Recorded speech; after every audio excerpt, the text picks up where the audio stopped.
Dr. Alina Kolchitsky, Boutique Bodyworks, physical therapy, lifestyle medicine, fitness, nutrition, and more. This morning I'm going to show you how to get your beans started in your Instant Pot. So today we're going to get out maybe 1 cup of, let's do black beans today. Got my Instant Pot here ready. I'm going to open it up, take out this, we don't need it, set it aside. And just say we're going to do black beans. There, I knew that. So I've got some black beans here, organic. It's really not expensive to buy organic beans and lentils. I highly recommend to avoid pesticides, to reduce how much pesticides you're being exposed to. So I've got 1 cup, I'm going to fill it up. Black beans are really high in antioxidants with their black dark color, but know it's good to eat a variety. So I've got 1 cup there. Top that up a bit more, make it level. And yes, 1 cup cooked. Though we are doing 1 cup here dry, it's going to turn into more cups cooked once we've added water and so on. It expands.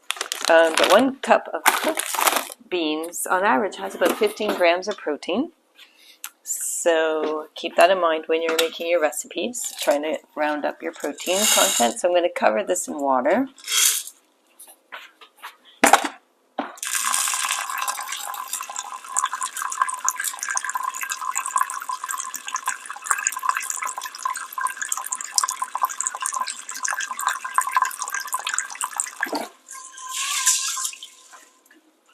Okay, so I've got it covered in water. It's enough water that the beans are fully submerged, and we're going to let that soak.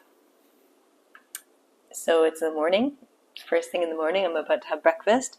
I'll let this soak for at least 4 hours before cooking it, and I'll show you that step next when we get to it. Okay, we're back, and it's been soaking for most of the day. So it was maybe 7:30 in the morning when I put the water in the Instant Pot with the beans. And it's time to take it out. Now we're going to rinse it in a colander. So I'll show you that.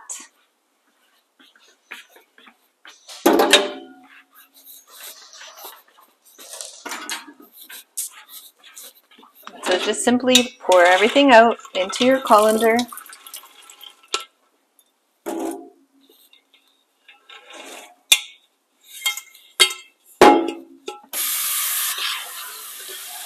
And then you're going to rinse the beans.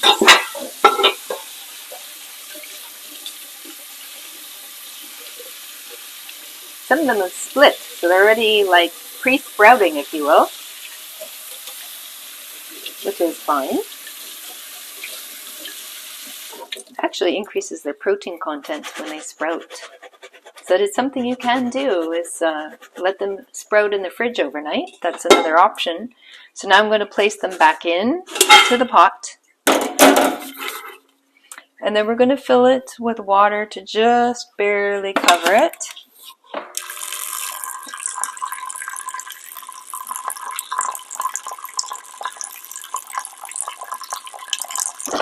You don't want too much water because you don't want to have it really liquidy. You want just the right amount to cook it without having a lot of liquid left over when you're done. So just make sure it's all dispersed kind of evenly.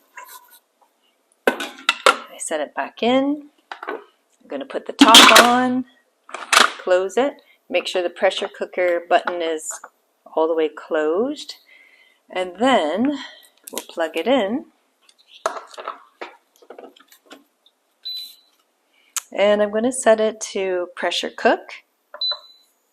It's at 20 minutes, which is enough, and that's it.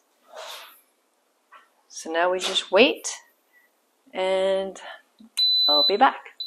That means it's cooking. It's about to start. We are in the final stage. The Instant Pot has finished cooking, and as you can see, I can get this to go the right way. So it says L:38. So it's been resting 38 minutes since it finished its cook cycle, and that's not a big deal. You could leave it in there as long as you want to. Okay, so we're going to turn it off. So hit cancel, unplug it, and let's open it up.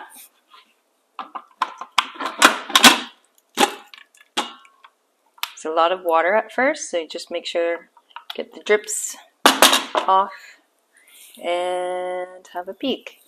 So that's what it looks like, finished. And so I'm going to put this into a glass container.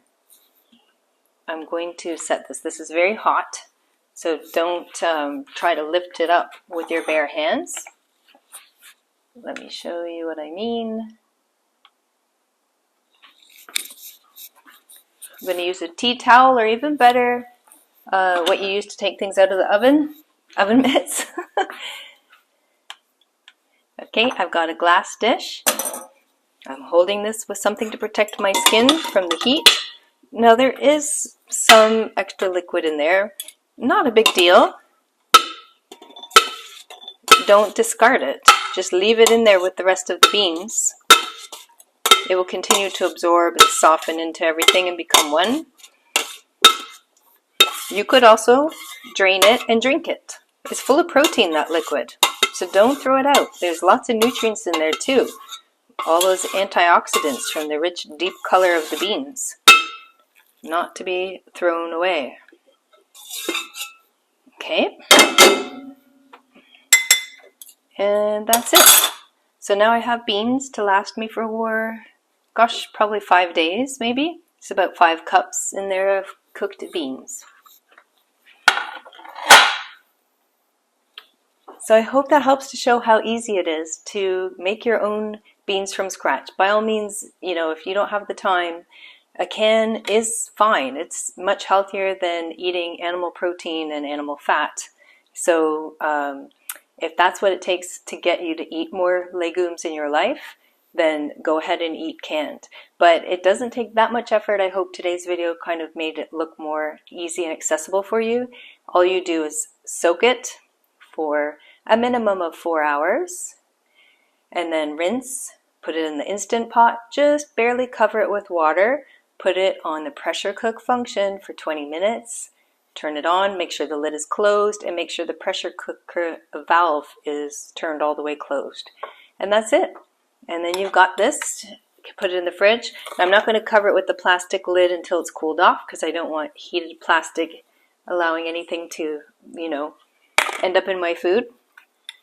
So let it cool before you put it in the fridge.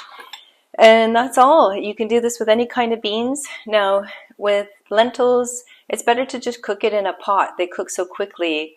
I mean, you can do it in the Instant Pot, but it won't be the same procedure here. I do have 2 videos actually on YouTube, free, to show you how to make lentils in a stove pot. And then split peas, similar. And again, on average, 1 cup of cooked beans has 15 grams of protein.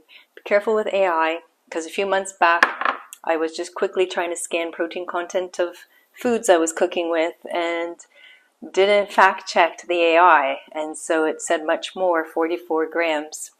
And that's not true. So apologies for any miscommunication. 15 grams on average, depending on the type of bean. Some have more. Lentils have about 18 on average per cup cooked. Split peas also have, I think, 16 around there.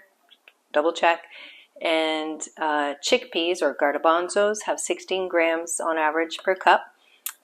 Green peas, like what you buy frozen, have less. They only have about 8 grams per cup, but that's still, you know, good, nice portion of protein. As much as a cup of yogurt, not Greek yogurt, but regular yogurt. So yeah, you get the idea. So you can round out the protein, like bump it up by using the beans in a bowl or on a salad, and add some nuts or seeds. Pumpkin seeds and hemp seeds are really high in protein, and chia. So I recommend, you know, sprinkle 3 tablespoons of one of those, or a combination. and you'll get an extra 10 grams of protein. So then you got 25, just as much as chicken, if not more. So yeah, and then there's still what's in the plants in the rest of the meal, because there is some in all plants, some more than others, and so don't forget the protein there. You can also, if you do eat animal protein and fat, you can just half your animal protein and fat. So instead of 4 ounces of chicken, eat only 2 ounces, or use only 1 ounce of pork to flavor the whole pot of beans or soup.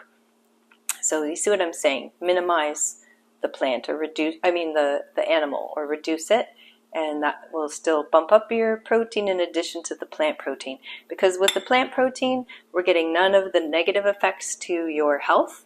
It does not cause inflammation. It's the opposite. It's anti-inflammatory. So if you're suffering from inflammation in your body, whether it's joint pain or a chronic disease, because all of them involve inflammation, then your plant-based diet, whole food, minimally processed, is going to be key to getting that inflammation down. The animal protein, regardless of where it comes from, is going to increase inflammation in your body and also increase glucose and insulin response. Even meat increases blood sugar and insulin. Yes. So reduce the animal, increase the plant, plus you get all that fiber, feeding the good gut microbes, and all the antioxidants.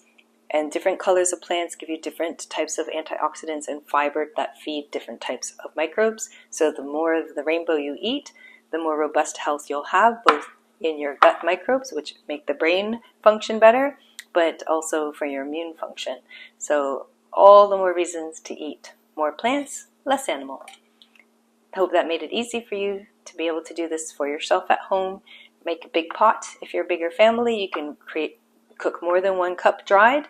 Just follow the same process, and the time will still be the same, but you just change the quantity of legume and then the water, which is easy. You just cover it when you're cooking, and like about half an inch above it when you're soaking it overnight. Thank you. Check out my other videos. Share with family and friends, loved ones that you want to help as well. Bye for now.